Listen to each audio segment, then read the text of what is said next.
I'd like to start by acknowledging that we meet today on Noongar land. I think the Indigenous peoples of Australia have long understood and deeply understand that any distinction between humans and the other life on this planet is a false distinction. The welfare of our environment is our welfare, animal welfare is our welfare. As many of you be aware, the vast bulk of sheep actually go out through the port of Fremantle, which is very near to here. So we are calling for an end to the live sheep trade, but I want to be really clear that what we're not calling for. We're not calling for putting it out of sight and out of mind and down in Kwinana, because for me that would actually be a worse outcome, because then you'd actually see it out of the public consciousness. So we're very clear, and I've been very clear with Mayor Carol Adams and my other counterparts down in that part of the world to say that we're very clear about not shifting this industry. In fact, we'll oppose shifting it. We want it to stay in Fremantle, but we want it phased out within a 5-year time period. And that's why we're all here today, to get that underway. I have a strong personal commitment to the animal welfare cause, but as the federal member for Fremantle, my position on the live export trade is guided by the clear interests of the community that I represent. There are a few issues about which I receive more correspondence from my constituents, and there are a few issues about which people are more passionate than this issue. People want to see change, and they have a number of reasons for that. Firstly, the shift from live exports to onshore processing will make a significant improvement to animal welfare.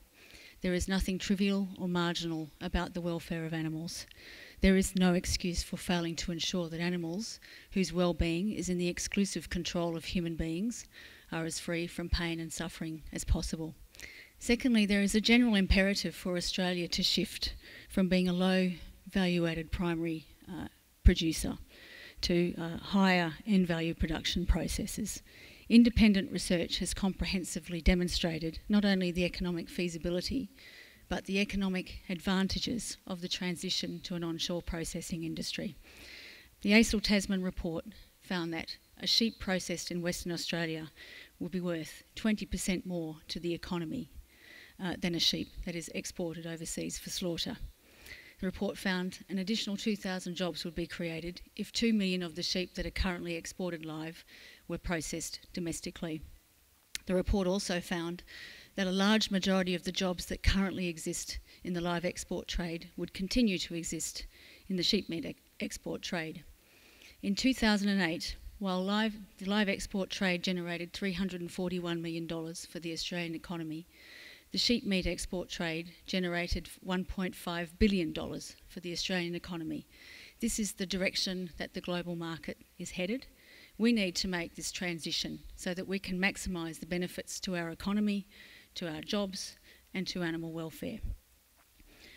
There is a legitimate concern about what impact this change will have on farmers, and that we know that they're already doing it tough. And I'm from a farming background and I understand this.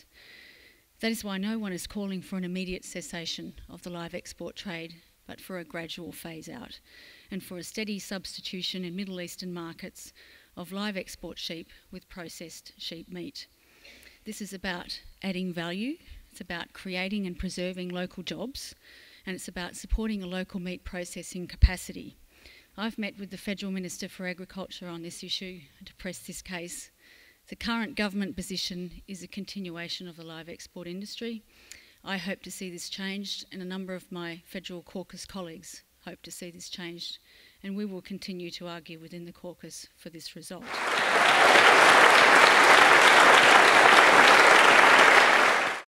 I grew up in Fremantle and I was so used to seeing livestock trucks go hurtling down Hampton Road to the port and thought nothing of it. It was just the backdrop of my daily life, like everybody else here in Fremantle.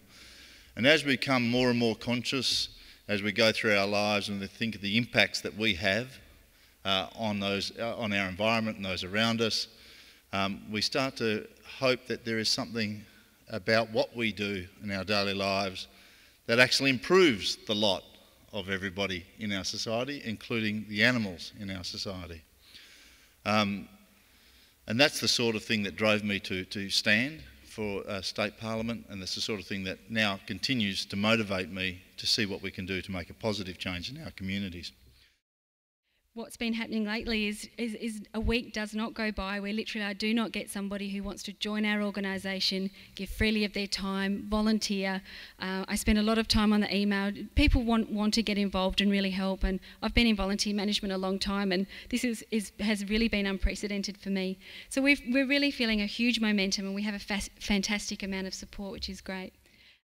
Just this morning together, we released astounding results from a new national Galaxy opinion poll commissioned by WSPA. The poll showed that almost 8 out of 10 Australians think the live sheep export trade is cruel and should end. Many Australians oppose the trade due to the job losses it has caused and the gains our overall economy is missing out on thanks to its existence. Every year, we export around 4 million live sheep, 12,000 kilometres across the globe to the Middle East, only to face a highly unregulated and often inhumane death. During the month-long sea journey, sheep are crammed into an area which allows only 1 square metre per 3 sheep. During the journey, sheep can experience rough seas, heat stress, and fatal diseases such as salmonellosis. Every year, around 40,000 Australian sheep continue to die before they even reach their destination. Despite industry claims, transporting animals in these conditions can never be done humanely. Studies have shown that close to half of all deaths on board are caused by starvation, as the sheep are unable to recognise the pellets they're given as food.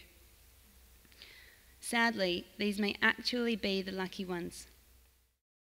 As Federal President of the only recognised representative body of 40,000 meat workers in Australia, we would like to think that the Gillard government will listen to us and cease any future funding to assist the live animal export trade.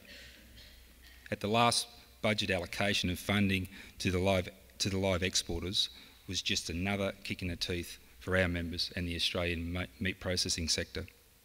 Under previous governments, the live animal export trade was well supported, despite protests from our organisation that it was causing huge job losses.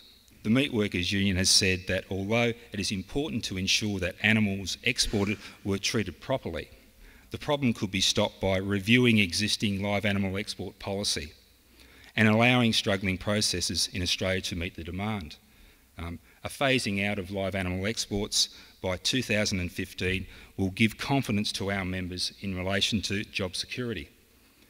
Live animal exports have, over the last 30 years, directly attributed to the loss of 40,000 jobs, and that's direct jobs, that's meat workers' jobs, that's not any associated job that's attached to the industry. And of course, we're talking about the responsibility of 150 plants that have closed. And I've worked in the meat processing sector for 31 years. I'm a third generation meat worker. There's 120 years of the meat industry in my family.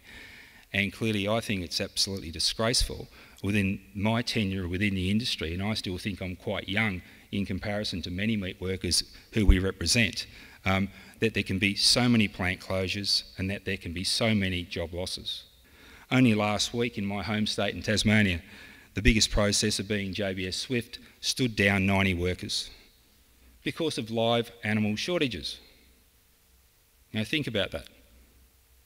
The biggest processor in the world, that owns 8 major plants in Australia, that employs 8,500 people here, that employs 146,000 people globally, can't access livestock. I've worked for V&V Walsh Meat Processors and Exporters for the past 18 years, and I've worked in the meat processing industry since I was 15 years of age. During this time, I've experienced most of the weird and wonderful things it has to offer, from butchering to slaughtering, plant management, and to export sales of meat products around the world. And I think it's time for producers and processors to pull together and once more make a better future for the red meat industry, the producers, and the Australian economy. When I started in this industry, we had a flock of approximately 27 million sheep in WA and a force of approximately 50 meat processing plants from Wyndham in the north to Esperance in the south. Today, we have a flock of 15.5 million sheep in this state and a processing force of less than 25 plants.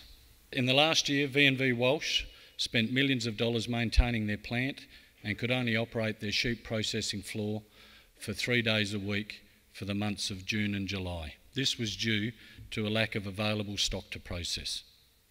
With animal welfare standards that have been adopted in processing plants and the hygienic standards that Australia and the world demands in their red meat processing, coupled with the need to keep a workforce employed 5 days a week, the plants struggled to survive. And if they cannot work for 5 days a week, ultimately this will lead to processing plant closures or downsizing in an attempt to survive in an environment that people find very hard to reinvest into. Fremantle people bear witness to the trucking and the loading of several 100,000 cattle and 4 million, about 4 million sheep, depends on who's importing, that are bound for foreign ports. In 1995, it made me curious to find out more about what happens to these animals and why they're transported such long distances. Learning about what happens and why has galvanized my commitment to end live exports.